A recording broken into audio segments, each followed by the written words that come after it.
Hello, hello.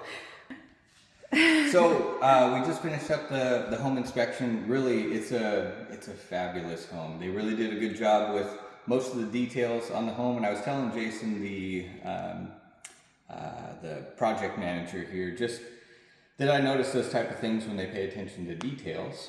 So for the most part, this inspection went really, really smoothly.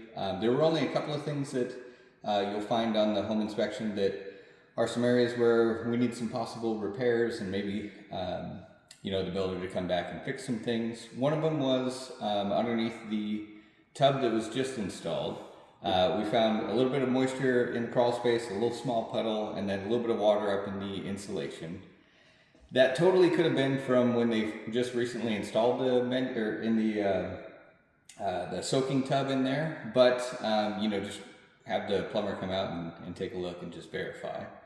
The other thing that we found down in the crawl space was there's a little bit different construction on the actual subframing of the house. So typically on a house this size with TJI joists, which is what you have down there will be individual pony walls that are built on solid concrete runners. This particular build has individual pier pads with posts that go to a top plate and then support your floor joists on top of that. What happened was, I think the layout was just a little bit off on some of those concrete pads.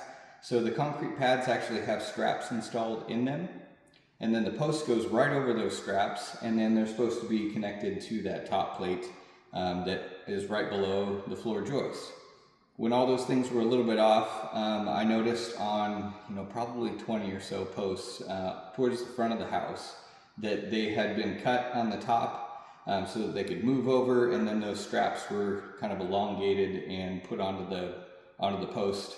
So now everything is in alignment, but there's a lack of positive attachment up at the top of the post, as well as the attachment at the bottom not being totally secure. So there's a bunch of different ways that you can fix that particular issue, and that's not for me to say, but having been in the construction industry, I've noticed that retrofits for that would be possibly an A35 strap on the concrete going to the post at the base, and maybe a flat plate type of strap that goes from that top plate to the post itself to keep everything in alignment. So again, really the house was in great shape. I had a really good time walking around and looking at all the features in the home and testing everything. With a couple of repairs here, I think it's going to be a great house. So you guys found a good one. Did you have anything else? No, I think that's it. I'll send it your way.